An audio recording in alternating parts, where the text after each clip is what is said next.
We are recording this meeting. We're live on Zoom, and also the Zoom recording will be put up on our YouTube page later this week. Welcome to Bob Herrick, who's setting up the Zoom remotely. So thank you for that. I'm going to call this meeting to order at 11 o'clock. And the first thing I'd like to do this morning is to invite Chris Davenport and Mike McLaughlin to come up and tell us about a program they have with United Methodist Men.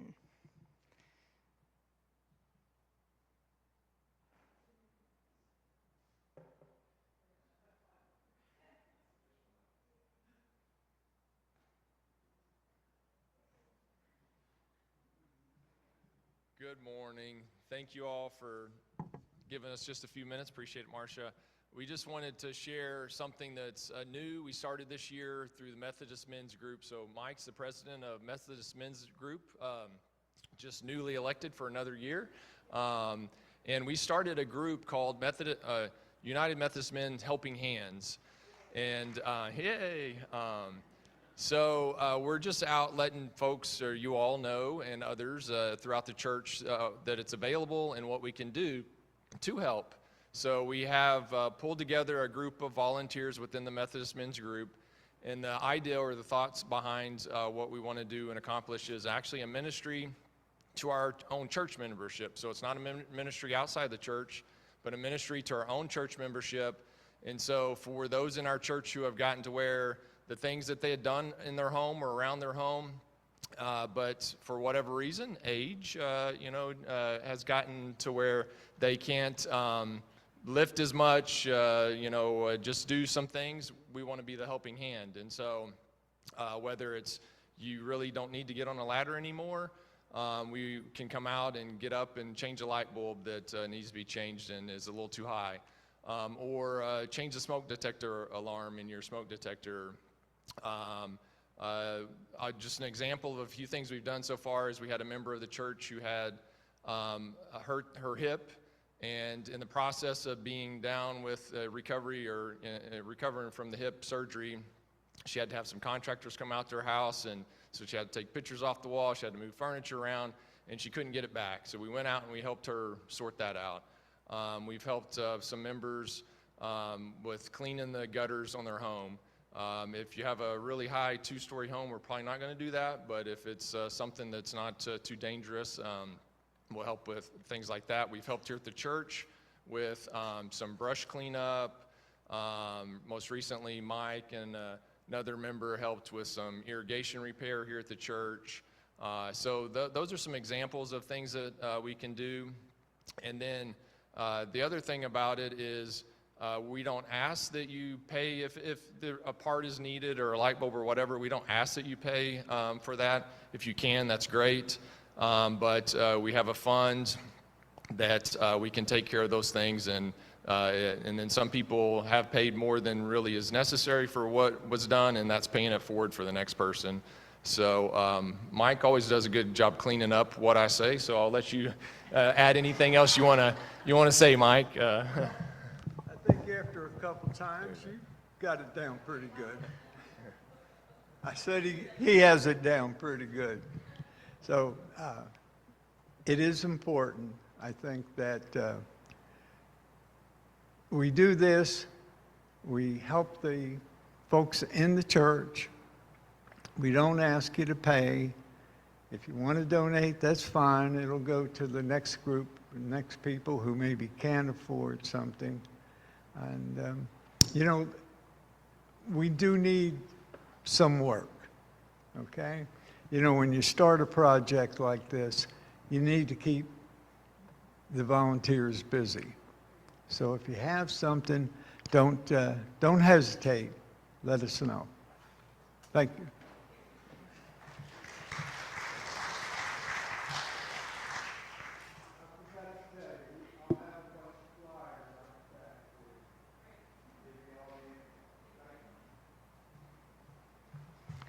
Well, thank you, men. That sounds like an awesome program, and I hope that y'all consider taking full use of that. The men are there to help, and really, let's just keep this thing going. I love it.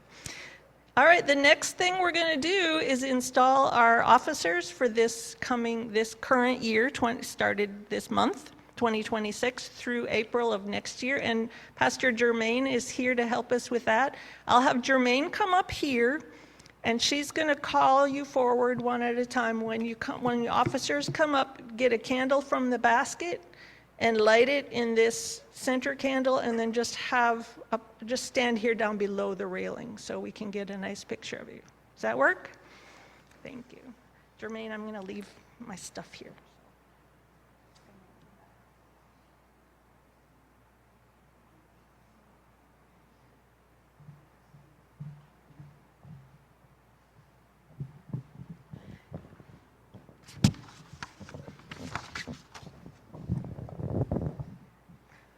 Can you hear me? All right, good. Good morning to all of you. Such a joy to be here. Let me see if everything is the same. I'm going to go off the one you gave me. Is that okay? Okay, good. It says, as I call your name, please come forward. What an honor it is for all of you to be a part of this and for all of you as leaders. These are the officers that are going to be installed at this time. Executive Board members at large, Cynthia Duval.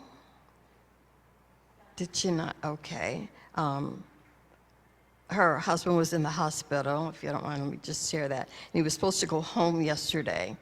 So, okay, great. So I'm grateful that he's home. Robert Herrick, he was going out of town. Yeah, we're here on Zoom. Where is he? We're on Zoom. He's on. We're zooming in. Barbara Moore, I know she's here. Do you want me to share what the duties are? Okay. It is your duty to attend executive board meetings, act as a liaison between membership and the board, uphold the bylaws, and participate in the administration of the organization. And now, Treasurer Lois Armour. You will be in charge of receipts and disbursements of Colonial Classics funds. You will help create an annual budget and maintain accurate records of funds. That's a big job. Secretary Christine Chamel. You have the task of documenting the history of the organization by keeping minutes or recordings of general meetings and executive board meetings.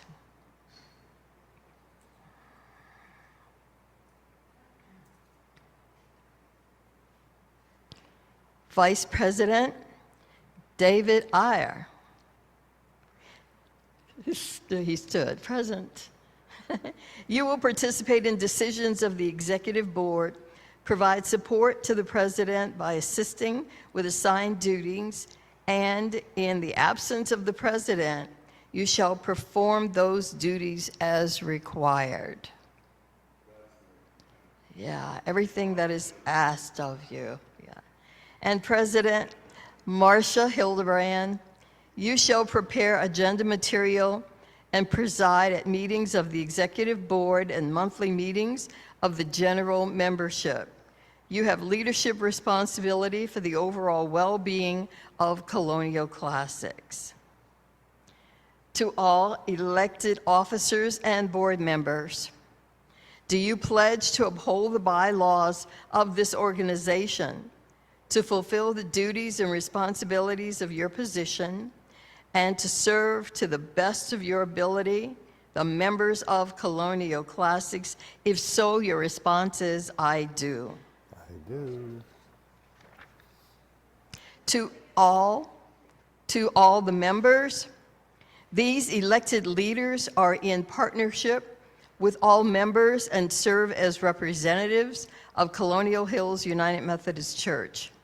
You're all encouraged to offer your support, cooperation, and enthusiasm for the coming year, and to be involved in ways that actively support these officers. And your response to the officers is, congratulations.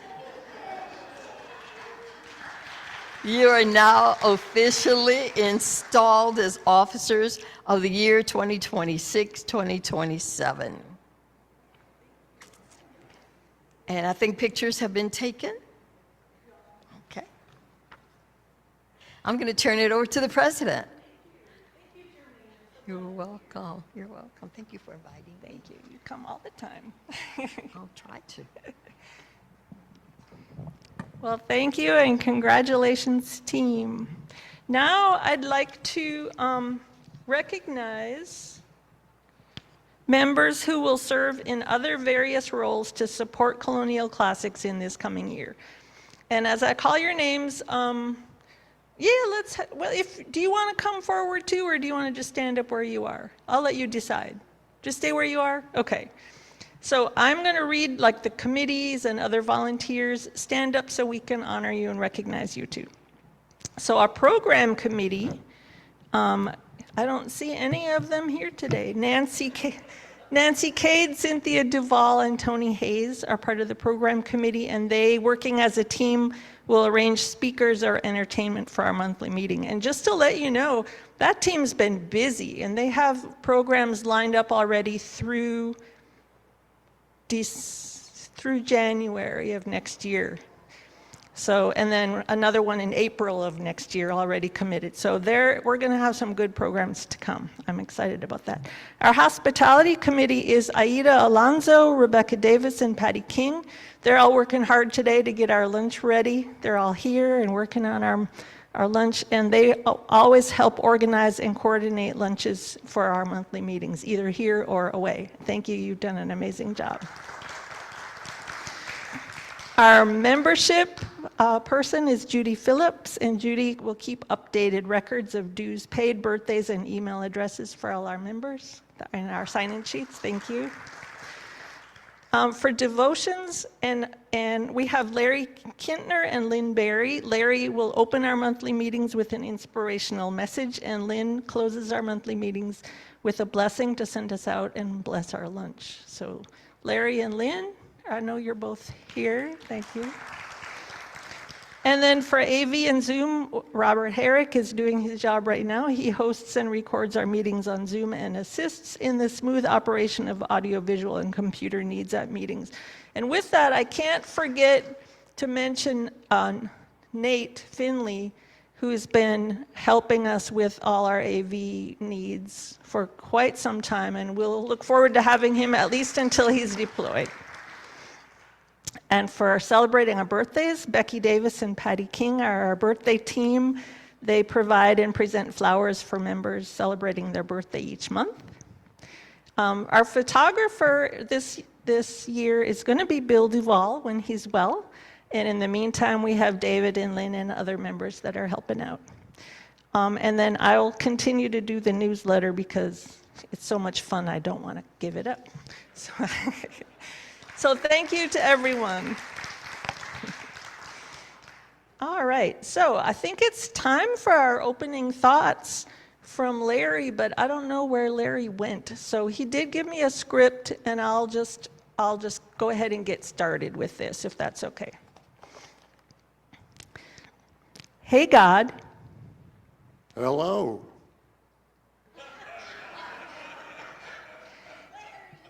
I'm falling apart. Can you put me back together? I would rather not, Why? because you aren't a puzzle. Well, what about all the pieces of my life that are falling down on the ground? Well, let them stay there for a while. They fell off for a reason. Take some time and decide if you need any of those pieces back. You don't understand. I'm breaking down. No, you don't understand. You are breaking through. What you are feeling are just growing pains. You are shedding the things, the people, and the systems in your life that are holding you back. You are not falling apart. You are falling into place. Relax. Take some deep breaths and allow those things you don't need anymore to fall off of you. Quit holding on to the pieces that don't fit you anymore. Let them fall off. Let them go. Once I start doing that, what will be left of me? Well, only the very best pieces of you. I'm scared of changing. I keep telling you, you aren't changing. You are becoming. Becoming who? Becoming who I created you to be. Amen. Thank you, God.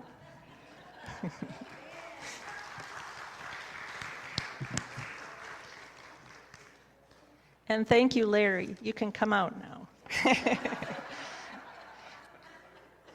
All right, let's continue with our membership report from Judy, and then we'll go to our treasurer's report, and then right into our birthdays.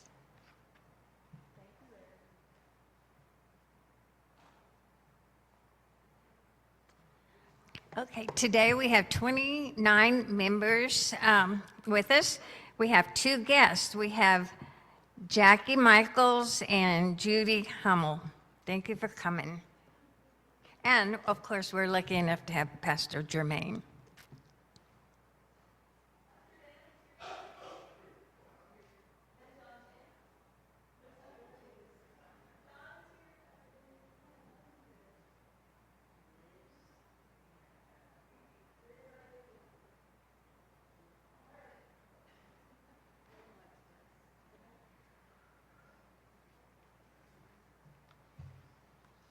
Okay, good morning, everybody. It's so good to see you all here this morning and our guests, and we look forward to new members. Just remember that you can pay your dues for this coming year to me. Checks made payable to Chumpsy for $25 per. Put classics in the little note line there at the bottom of the check, and I'll be happy to record the information. We currently have in our account $1,272.34.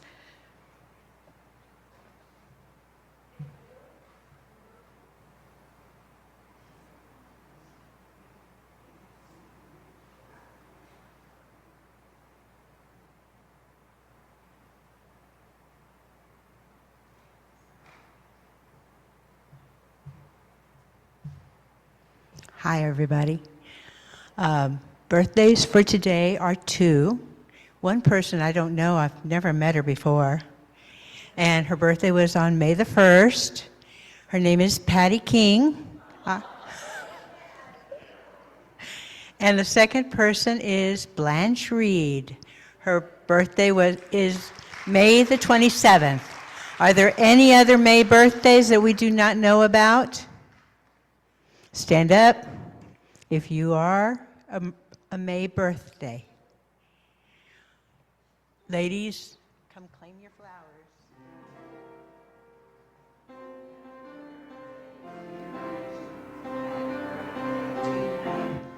Happy birthday, dear May.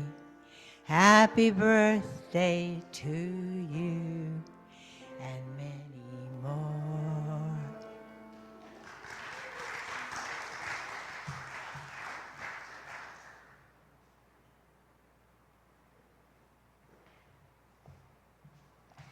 All right, happy birthday, ladies.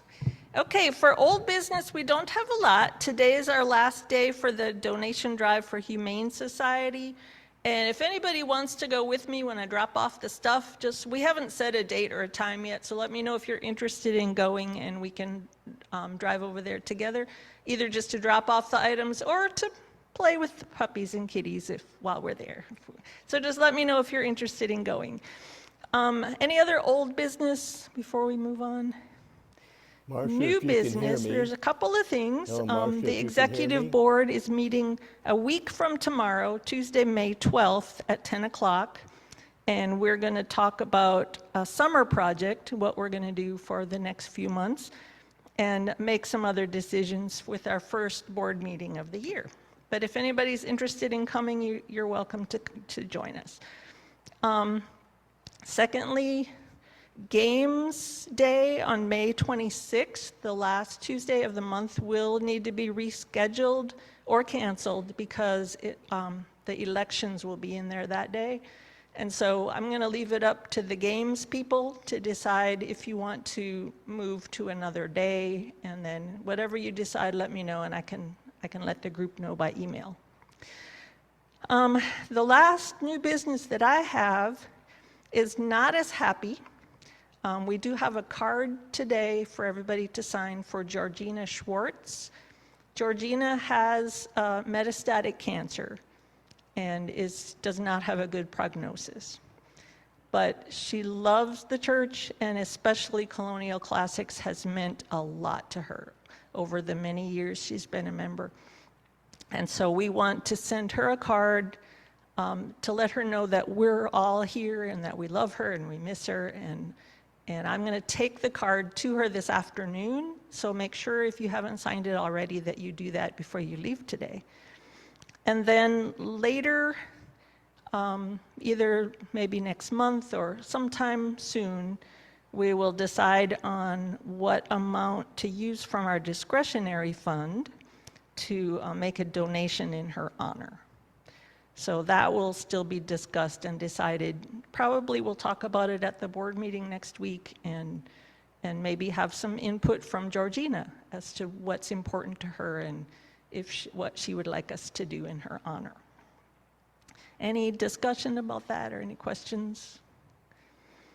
Okay, any other new business from anyone, or are we ready to hear our speaker? Any other discussion or business? All right. Well, then it's my honor and privilege to introduce David Dixon. You all know him. He's a member of Classics, and he has been for quite some time. David is an avid traveler. He's very brave and has experienced a lot of things that he can bring back to us and let us live vicariously through his trips. Back in 2023, he gave us a program about the years that he taught in China, which was fascinating. So we invited him back to talk again. In early of last year, he told us about his trip to Cuba. But today, David is here to tell us about his month-long trip to India. And he's got some images and stories to share with us. So David, come on up.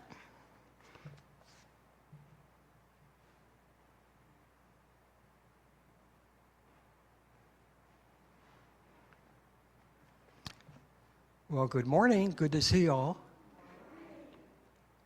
Has anybody here ever been to India? Just one? Anybody else? Anybody want to go there? Anybody planning to go there? Okay.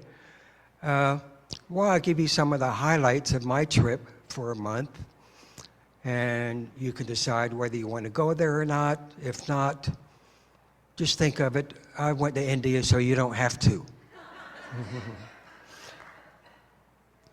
Anyway, you see the India map here, and that's a little outline of where I traveled.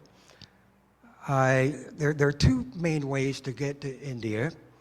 One is through Dubai, and the other through Singapore. And I went through Singapore. And this was before the war even started, so I made the right choice. Singapore is a beautiful place, even though it's quite a bit more expensive than India, but I enjoyed it. So I was in Singapore one night, and then I flew into Delhi. And as you see, the top circle there is Delhi, New Delhi. And there are two little circles underneath there. I took 2-day trips, one to Agra, which is the location of Taj Mahal, and I took a train there. And I took a private car to Jaipur, which is also a Mughal empire, a lot of monuments there, a lot of tributes. So they were both beautiful tours. And like I say, I started out at Delhi.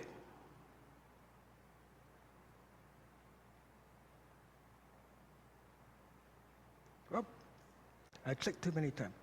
This is where I stayed. It's called the Beaufort Inn. And as you see, there's a dog there who kind of gets in the way when you're moving your luggage in. And I found out the dog's always there and it's always sleeping. But I stayed there a few days. It's very comfortable, very quiet, and not very expensive.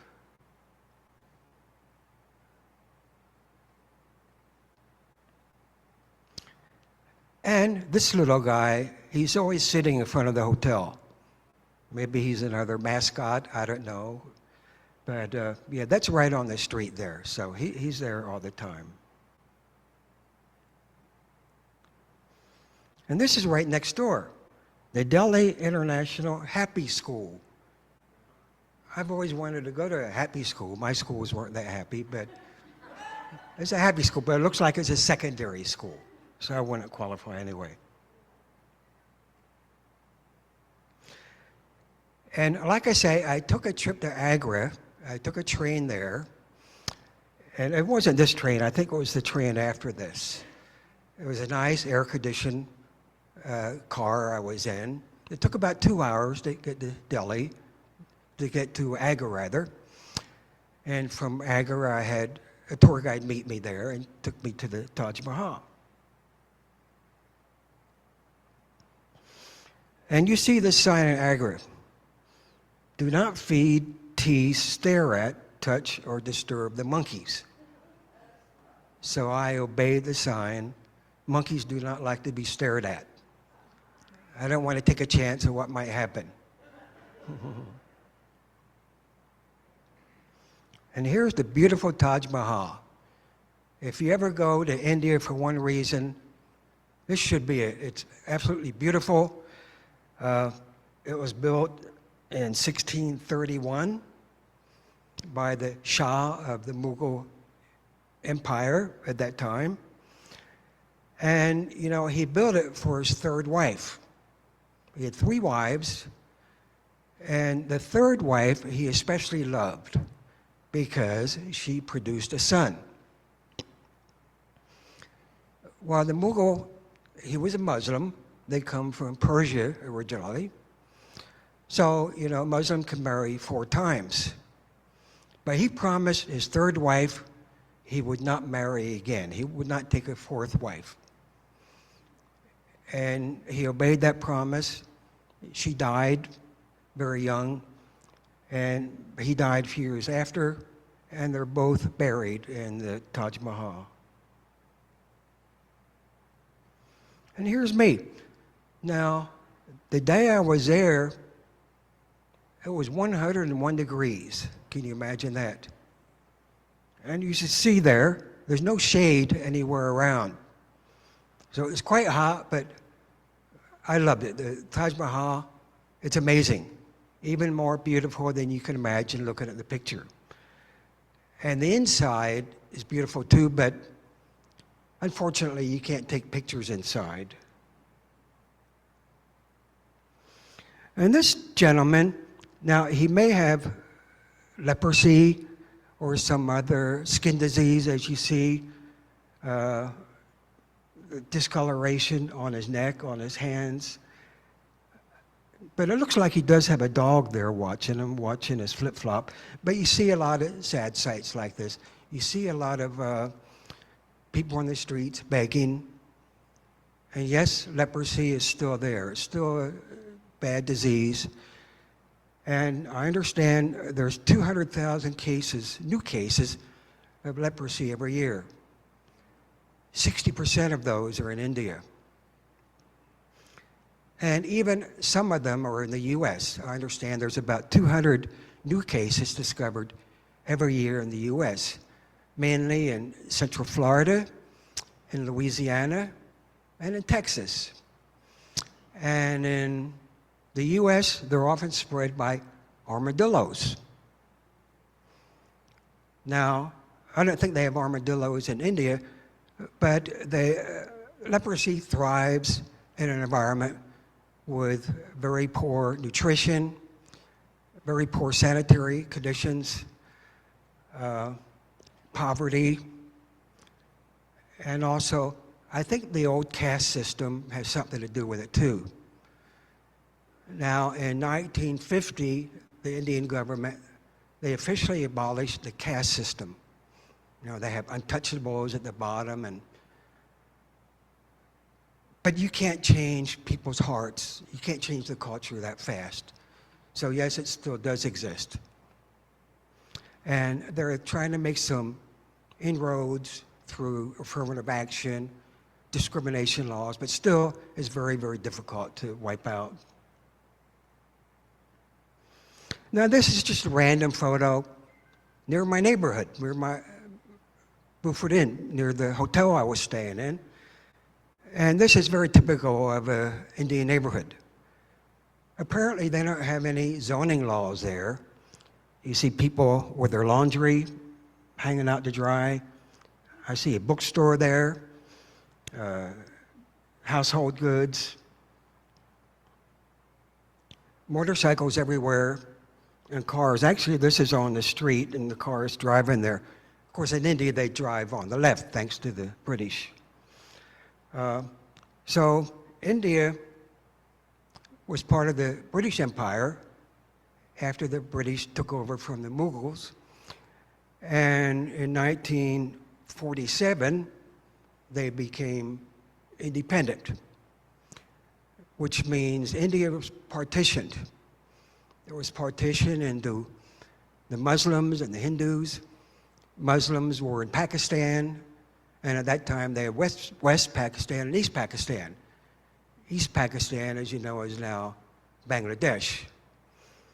And most of the Christians nowadays in India are in the northeast, the far northeast, which I didn't get a chance to visit, and the far south, and I was in the south, the southwest and the southeast. And I think that was the last sign I saw in Delhi. No parking, tires will be deflated.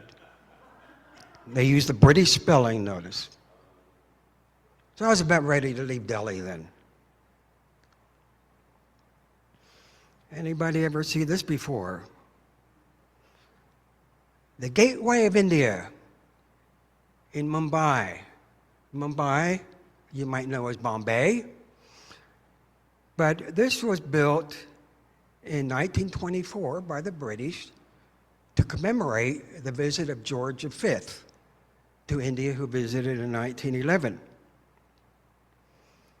Ironically, when the British left, when India became independent, that's the last thing a lot of the sailors saw when they were leaving India.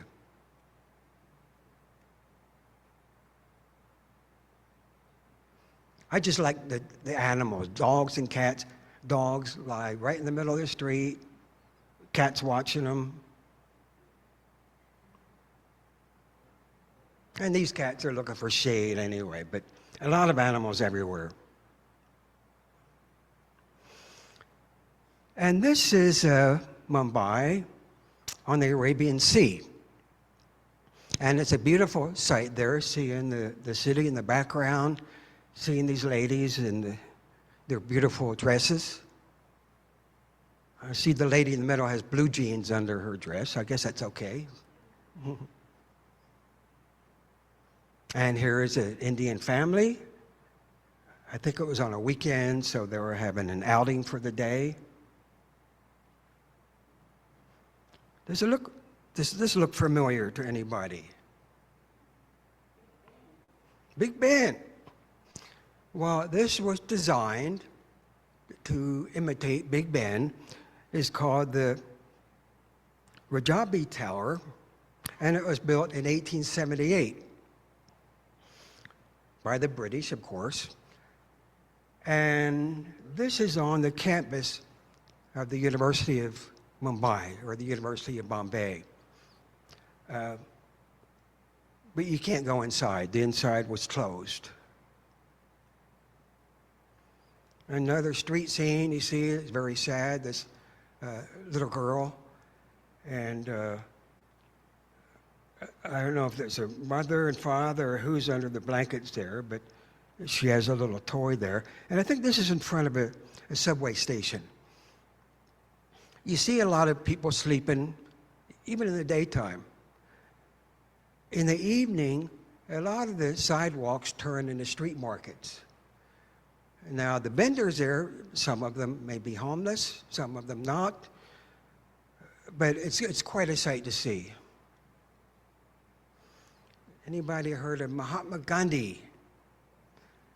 He was the spiritual leader of India. He was never a prime minister or anything like that. He was assassinated, as you know, in 1948. But he was really the face of the revolution.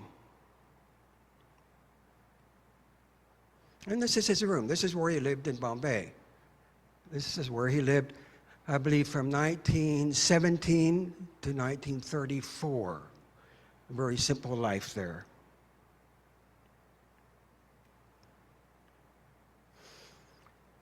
This is the Sanjay Gandhi National Park in Mumbai. Beautiful park. And a lot of rules, you know, don't scare the monkeys, don't feed them, don't tease them, don't stare at them. Don't wear colorful clothes, don't start fires. All these things you can't do. Sanjay Gandhi was not related to Mahatma Gandhi. Sanjay was the son of Indira Gandhi, who was also not related to the Mahatma Gandhi. So this was her oldest son, and he was designated to be her successor. Well, she was assassinated in 1984. And Sanjay, he died in a plane crash in 1980. So he never got to be the prime minister. It was his youngest brother, Rajiv, who became prime minister. So Indira Gandhi was the daughter of Nehru, the former prime minister. So again, no relation to Mahatma Gandhi. And in case you want to go to the lake here, you can rent boats, 2-seaters and 4-seaters. And the monkey is blocking the view here, but I think if you're under 5, you get in free. You get a free ride. Closed on Mondays. And that's one thing when you're anywhere in India and you're planning on visiting a museum or anything or a park, make sure you know what day it's closed. A lot of things are closed Monday. I think the Taj Mahal, a lot of monuments are closed Fridays, right? Probably because of the Muslim religion. But anyway, it's a beautiful park, a lot of monkeys. Some more are there. I think you see a baby one there. She's carrying a little baby there.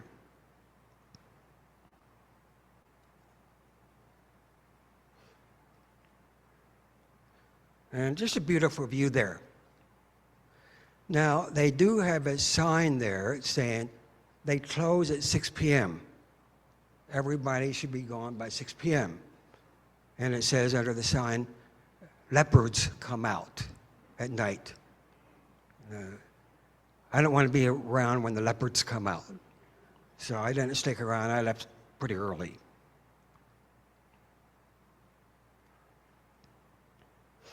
Okay, talk about the churches there. I was there 4 Sundays, and I attended 4 services. 2 Methodist churches and 2 Presbyterian churches. Now, this one is the Bowen Memorial Church in Mumbai. Now, the pastor here, his name is Tennyson Peter. He's Indian, but a lot of Indians that have been Christian throughout the generations have changed their names to sound English. And he's a great man. I talked to him, and he said his father was a big fan of Alfred Lord Tennyson, you know, the poet. So that's why his name is Tennyson Peters. And he showed me around his office, very nice gentleman. On one wall, you see pictures of the former English ministers. Up to the 1980s, they were all English. On the other side is a picture of all the Indian pastors. From the 1980s to the present, they've all been Indian. And I said, "Sir, where's your picture? I don't see your picture." He said, "I'm not dead yet. You got to die first, then you get your picture on the wall." But one thing about the church is, when you go in the sanctuary, there's a sign. It says, "By entering the sanctuary, I affirm I'm here of my own free will, without any form of coercion." Even the Presbyterians have that sign. All of them. Because in India, they have what they call anti-conversion laws in many of the states. Not all of them, but many of the states.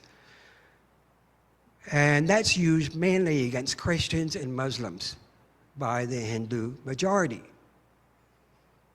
And there are a lot of restrictions. I don't know all the details, even for missionary activities. You know, if you're giving away free clothes and food, they want to make sure you're not just doing this to try to convert people to your religion. So there are very strict laws that they have to follow.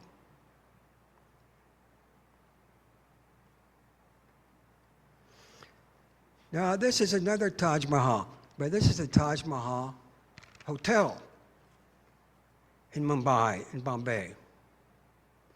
Very famous, beautiful hotel. In 2008, there was a terrorist attack. 175 people were killed. Many of them in the hotel, many of them around the hotel. Anyway, I didn't stay there. I stayed about a 10-minute walk from there. But very, very beautiful hotel there. So it looks like it's all fully reconstructed now.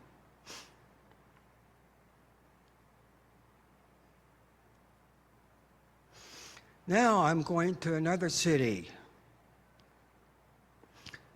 Panaji in Goa. The province is called Goa.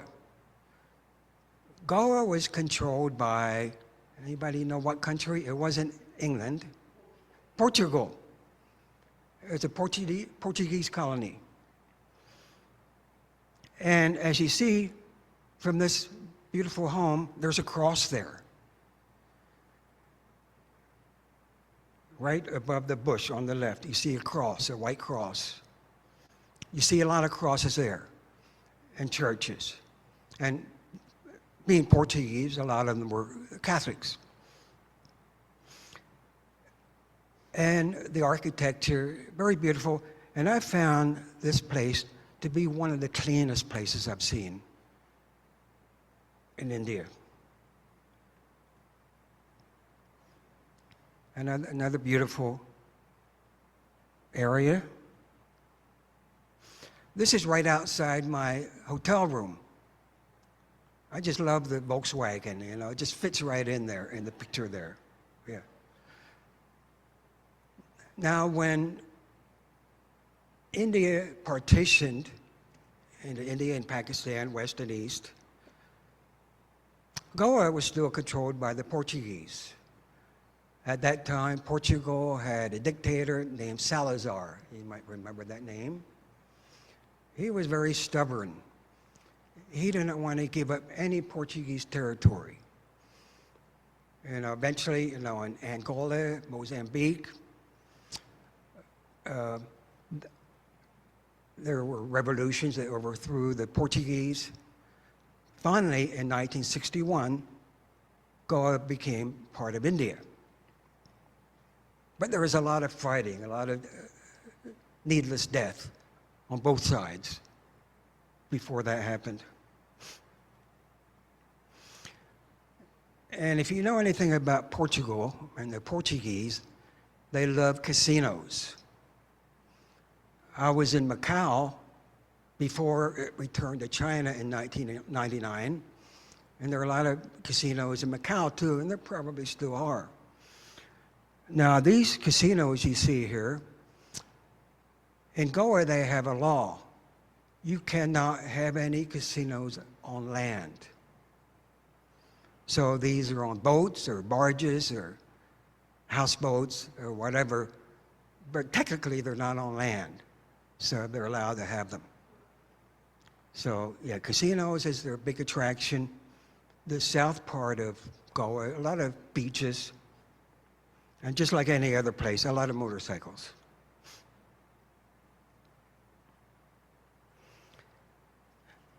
Now I'm in another city called Chennai, which used to be called Madras. This is in southeastern India, on the Bay of Bengal.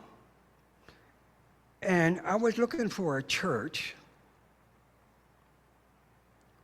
and this is St. Mary's Church. Actually, it was built in 1680, the first English structure in India. And like many of the old Anglican churches, it was located on a British base. Now the base is Indian, so they have a lot of detours, a lot of signs, do not enter. So I ended up asking this guard, where is it St. Mary's Anglican Church? And this guy was a great gentleman. He took me to there. I looked inside. There was a service going on, but it was in Tamil, which I don't understand. So I stood out there and talked to this gentleman, had a nice long talk. And I said, sir, I really like your mustache. It looks like traditional Indian mustache. I like it. It looks good in the uniform. He said, well, most people just make fun of it. Kids call him Super Mario. But one of the best parts of India or any country you visit is the people you meet along the way. And this guy was great. I really loved meeting this guy. St. Andrew's Church. As you see there, it's Scottish Presbyterian. Scottish Presbyterian. And I think it says it's founded in 1821. Now what happened during the British occupation, the Scottish sailors and soldiers, they said, we want our own church. We don't want the Anglican church, we want a Presbyterian church. And that's their national state church. St. Andrew is their patron saint. So I went to St. Andrew's. I went to a service there. Like I say, I went to 2 Methodist churches, 2 Presbyterian churches. I went to one in Calcutta also, which is also named St. Andrew's. I think all the Presbyterian churches are named St. Andrew's. Or it's at the Kirk, which means church in Scottish.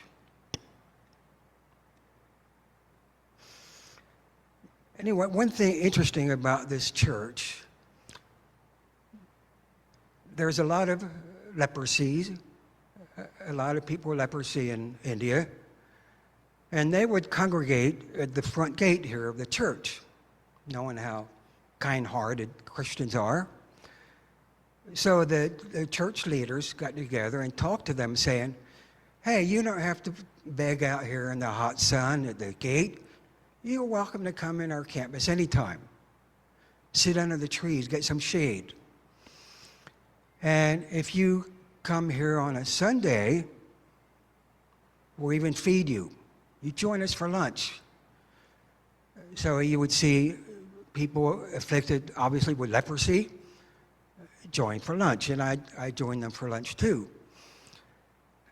And some of them, they go under the trees because there's a stigma about leprosy that still exists since the day and back in the Old Testament where they had to say, unclean, unclean, right?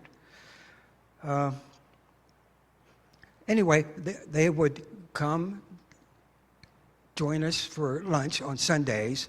The church would give them some tea or coffee and something to eat. They'd give them some money, a little bit of money, and they'd give them some medication.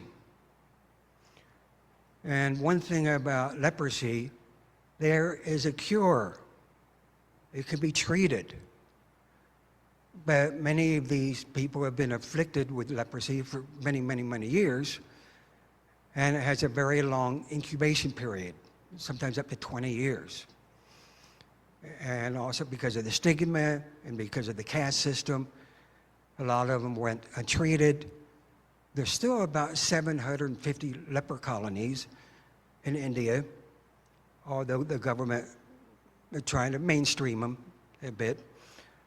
But I don't know, I just think it was great to see them join for lunch, you know.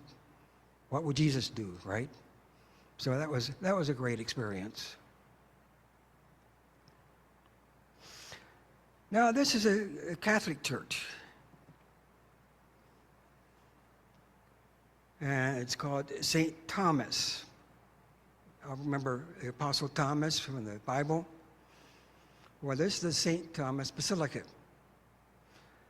Now, according to their tradition and what they believe, what they were taught, the Apostle Thomas was a missionary here in 52 AD. He came to India, and one of the reasons was to be a missionary to the Jews. And there have been Jews in South India since before the time of Christ. And there probably still are. So anyway, they built this church on top of where they believe he was buried. Now they say he died in 72 AD. He was martyred. And what they do, instead of building a church and then putting a tomb there, they built the church on top of the tomb, or what they believe to be the tomb. And as you see in the sanctuary, there's a sign in the front, the tomb of St. Thomas is in the back. Now, in the old Christian burials, they would often put a false casket on top of the real tomb. So that's not him you see there. He's buried way down. His remains are way down below that.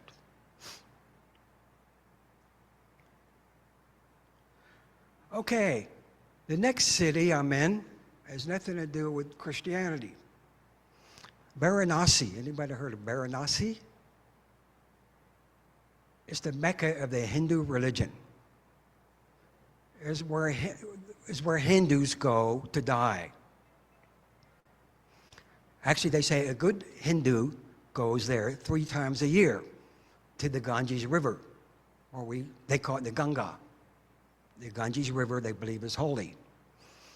And they say a good Hindu goes there 3 times, once when they're born, once when they're married, and once when they die. And when they're going to die, there are a lot of hospices there for old people or very sick people. And the hospices, they can stay there. I think the first 2 or 3 weeks is free. Then it's a very nominal charge. And when they're staying at the hospice, family members, usually somebody will stay with them, 3 times a day, the family member will put a drop of water in their mouth from the Ganges River. And being a Hindu city, there's a lot of cows everywhere, a lot of cows. And they have the right of way, too. Don't get in their way.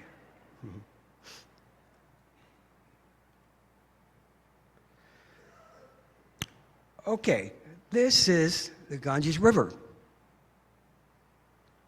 This is a cremation site. You see some animals there, which is typical. You see smoke. You see ashes. Now, Hindus are cremated.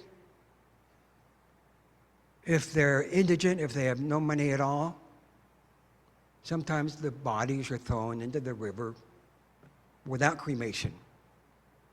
Or if you have leprosy or a small child, they just throw the whole body in there.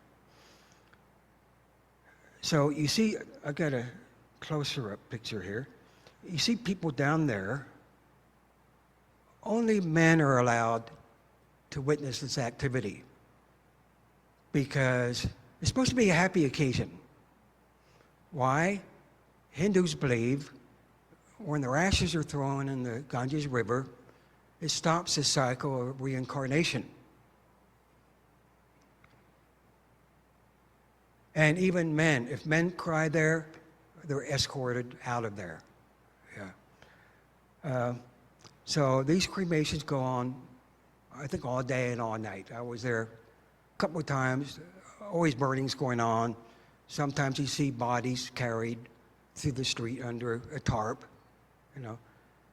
So quite a common sight, yes.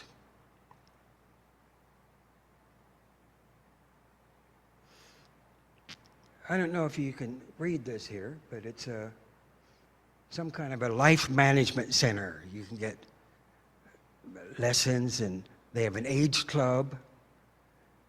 I think they have yoga lessons, all kind of stuff. I just like the sign, so I thought it was cute. Now I'm in Calcutta, or they call it Kolkata now. A lot of street markets like this, very typical. You don't see many shopping malls. So a lot of them like this, yeah.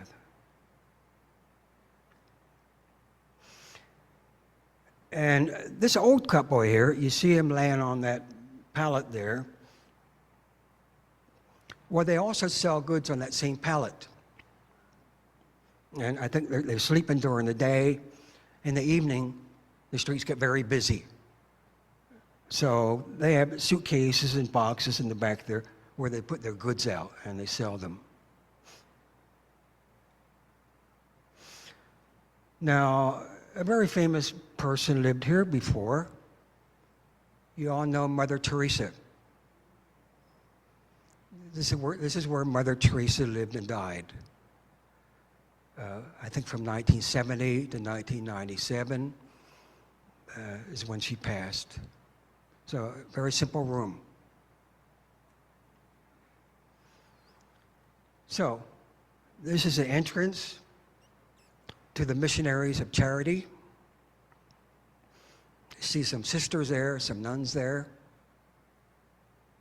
And when I got to the gate there was a sister, and I said, "Can I come in the chapel and pray?" And she said, "Sure." She said, "Oh, by the way, are you Catholic?" I said, "No, I'm Methodist." And she said, "Well, that's not too bad. Dan, can you put that on the sign? Come worship with us. We're not too bad. We're the Missionaries of Mercy, the Sisters of Mercy." But actually, she was very sweet, you know. I liked her. And she told me exactly where to go. And I went to the chapel. I don't know if you can see the sign. They're not responsible for any loss. Please keep your shoes on your feet. Anyway, I got to the chapel. Instinctively, I started to take my shoes off. And I heard a male voice come from somewhere. It said, "Keep your shoes on." It sounded something like Larry, maybe. Or was it God? "Keep your shoes on." So I kept my shoes on. And I didn't take pictures inside the chapel. There were a few people praying. But I got this. This is the tomb of Mother Teresa. This is the tomb of Saint Teresa, they call her now.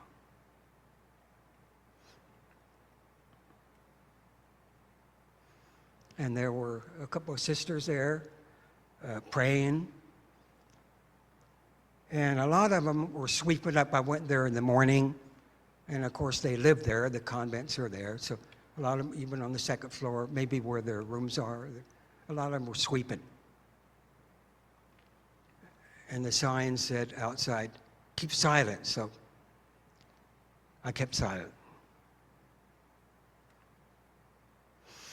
And this is all you see on the street. This is the street sign, the mother house, they call it. So I got in a taxi or Uber. I said, take me to the mother house. And he knew right where it was.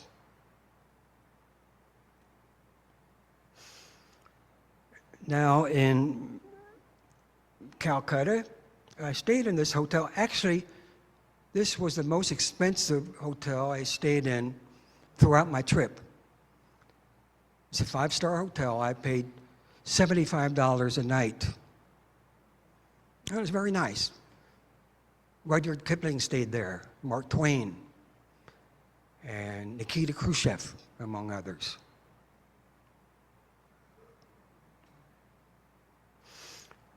Okay, now I'm back in Delhi. I'm about ready to leave. Now, throughout India, I love taking Uber. For one thing, a ride that might cost $30 here would cost maybe $3 or $4, or rupees, the currency they use. So it was very cheap, very reliable, except at the Delhi airport. I just needed one night. I booked an airport hotel, which is only a mile or two down the road. And I booked Uber, but I think 10 drivers canceled on me because there's a bottleneck getting to the airport parking lot, and then they think, oh, this guy is only going a couple miles, I'm not going to make much money. So I ended up taking a taxi with a very unhappy taxi driver. He finally took me there. Anyway, this young lady was waiting for an Uber with her mother there, and you see a dog was right behind me.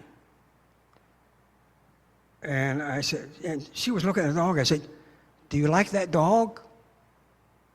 And she understood English. She said, no, he's too ugly.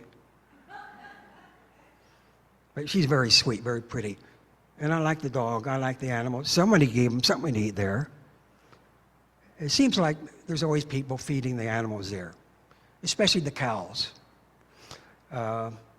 Some of the cows, I understand, no longer give milk, so they're released to the streets. But some of them even have owners, I understand. And people help feed them. And then I'm leaving India. Again, I left Calcutta, flew through Singapore again, stayed one night at Singapore. And that was it. It was a fantastic journey. I loved it. I really loved the people I met, especially, you know. Sometimes you don't hear much from Indian people, unless your car warranty's overdue or something. But yeah, I met some fantastic people. Loved it.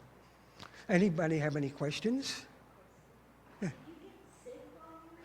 That's a good question. That's one thing I worried about. I never got sick. I never got sick. You know, you look on the map there, China, Tibet is right across from Nepal. I was worried about altitude sickness. I went to Tibet last summer. Nothing bothered me. I was in India a whole month. I never got sick, but I really got hungry for a hamburger. No hamburgers there. When you go to a restaurant, they give you two menus. One's vegetarian and the other's non-vegetarian. And non-vegetarian is mostly chicken and fish, but no pork and no beef. Okay. Anybody else? Any questions?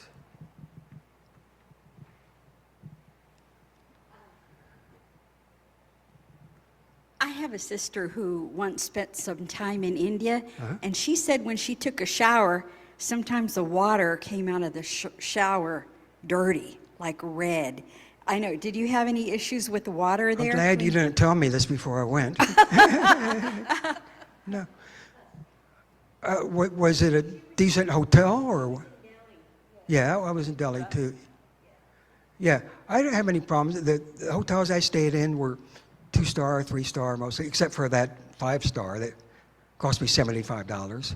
But everything was very clean, and the service was very wonderful, very nice. Yes. Anybody else?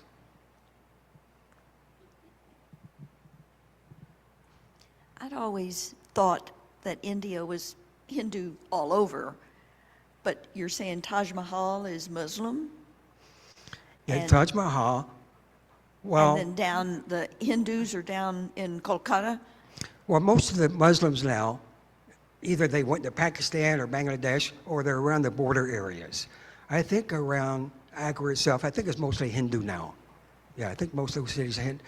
And like I say, the Christians are a minority, but in the South, they might be like 25% of the population. Still a minority, but much more than the North. Yes, ma'am. I had read a book by an author who had grown up in India. And in her book, she talked about a time, I think maybe in the 80s, when Hindus would attack Muslims. And In the 1980s? Like in the 80s, and do violence on Muslims. Did you see any discrimination between religions while you were there? Just what I've heard. There are multiple attacks, one religion against the other. And I told you about the anti-conversion laws passed by the Hindu majority. And they target Christians and Muslims, really. And every once in a while, there are mobs attacking churches and things. But John Chance, did you have a...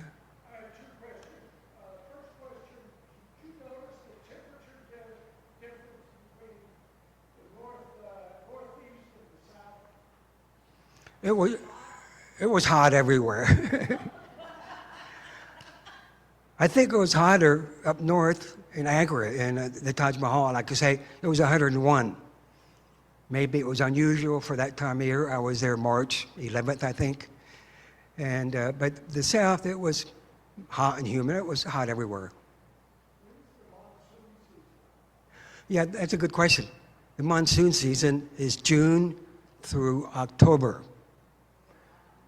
Now, if you want to go to India, the best time to go is in the winter. I went a couple months late. I should have gone December, January, February. That time is the best. It's dry and not quite as hot. But some people, even a lot of Indians, they prefer the monsoon. They like the rain and the wetness, but not me. Did you have another one?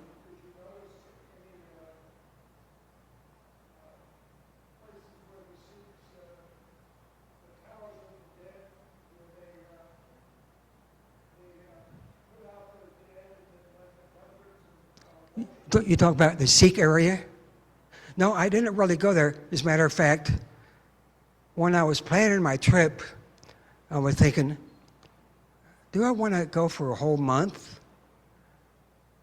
And now I wish I'd stayed longer, because I want to see the Sikh area in the far south, Kerala, where they have a lot of Christians, and the northeast, where people don't even look Indian. They look like Southeast Asian. I would like to see more, so my only regret is not staying longer.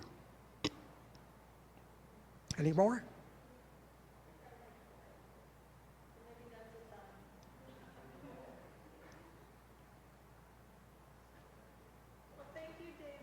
Larry's got one. That's a good question. I flew everywhere. I only took a train to Agra, to the Taj Mahal. So these pictures you see, people on the roof of the trains, I didn't have to worry about that. And the airlines were very decent, very reliable. Yeah. That's it. Thank you, thank you, thank you. Well, thank you. Well, thank you. So where's the next trip? You tell me. I never plan ahead. Thank you again. That was awesome. Lunch today is in the Hospitality Center. Our team has been working hard. We're celebrating Cinco de Mayo today, and everyone's invited to stay. Our next meeting, make sure as soon as you turn the page, it's June 1st. Our meeting is Monday, June 1st, and our speaker is going to be Linda Hernandez Torres. She's our Wesley nurse, and she's going to tell us some about the diaper program that we donated to and other services that she provides to her clients. I think it's going to be great. And I have one more announcement before I have Lynn come up. I got a text a few minutes ago from Robert Herrick. He was thoroughly enjoying your presentation, and he today is celebrating with his mother, who has her 104th birthday today. So happy birthday to Robert's mother. I don't know if he's still with us right now, but anyway, tell her happy birthday from us. And I think lunch next month, I'll let you know when it gets closer. And Lynn, we'll have you come and give us a blessing.